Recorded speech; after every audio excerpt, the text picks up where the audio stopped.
ಈ ಪರಾಭವ ಸಂವತ್ಸರದ ರಾಮದೇವರ ಪೂಜಾ ಪಾಠ ಪ್ರವಚನ ರೂಪವಾದ ಚಾತುರ್ಮಾಸ್ಯ ದೀಕ್ಷೆ ಪೆದ್ದಚಿಂತನವೇಳಿಯ ಕೃಷ್ಣಾ ನದಿ ತೀರದ ಹನುಮಂತ ದೇವರ ಸನ್ನಿಧಾನದಲ್ಲಿ ನಡೆಯಲಿಕ್ಕಿದೆ. ಶ್ರೀ ವ್ಯಾಸರಾಜ ಗುರು ಸಾರ್ವಭೌಮರು ಪ್ರತಿಷ್ಠೆ ಮಾಡಿದ ಪ್ರಾಣದೇವರ ದಿವ್ಯ ಸನ್ನಿಧಾನ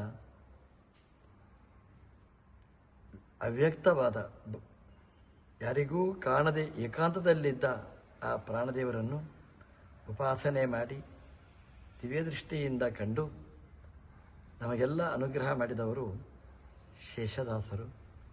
ಹಾಗಾಗಿ ದಾಸ ಸಾಹಿತ್ಯದ ಉಗಮ, ವ್ಯಾಸ ಸಾಹಿತ್ಯದ ಉಗಮ ಅಂತಹ ದೊಡ್ಡ ಕ್ಷೇತ್ರ ಚಿಂತನವೇಳಿಯ ಪ್ರಾಣದೇವರ ದಿವ್ಯ ಸನ್ನಿಧಾನ.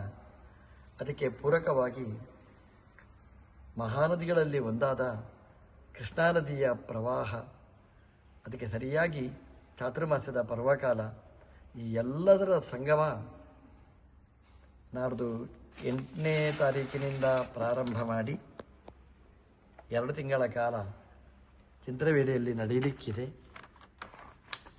ಈ ಎಲ್ಲ ಜ್ಞಾನ ಸತ್ರದಲ್ಲಿ ನಮ್ಮ ಚಿಂತನವೇಳಿ ಕೇಶವಾಚಾರ್ಯರ ಹಾಗೂ ಅವರ ಸತ್ಪುತ್ರರ ನೇತೃತ್ವದಲ್ಲಿ ಆಧ್ವರ್ಯದಲ್ಲಿ ನಡೆಯಲಿಕ್ಕಿದೆ. ಆಗಸ್ಟ್ 8ರಿಂದ ಸೆಪ್ಟೆಂಬರ್ 25ನೇ ತಾರೀಕಿನ ತನಕ ನಡೆಯಲಿಕ್ಕಿರತಕ್ಕಂತಹ ಈ ಜ್ಞಾನಸತ್ರ ಅದು ಎಲ್ಲರೂ ಭಾಗವಹಿಸುವ ಹಾಗೆ ಆಗಬೇಕು ಅನ್ನೋದು ಸಂಕಲ್ಪ. ಚಿಂತನವೇಳಿ ಕೇಶವಾಚಾರ್ಯರ ಪರಿಚಯ ಇರದಿದ್ದವರಿಲ್ಲ, ಅವರ ಮಕ್ಕಳೂ ಕೂಡ ಹಾಗೆಯೇ. ಅವರ ನೇತೃತ್ವದಲ್ಲಿ ನಡೆಯತಕ್ಕಂತಹ ಈ ಕಾರ್ಯಕ್ರಮ ಇದು ಹರಿಗುರುಗಳ ಪ್ರೀತಿಗೆ ಕಾರಣವಾದ್ದು.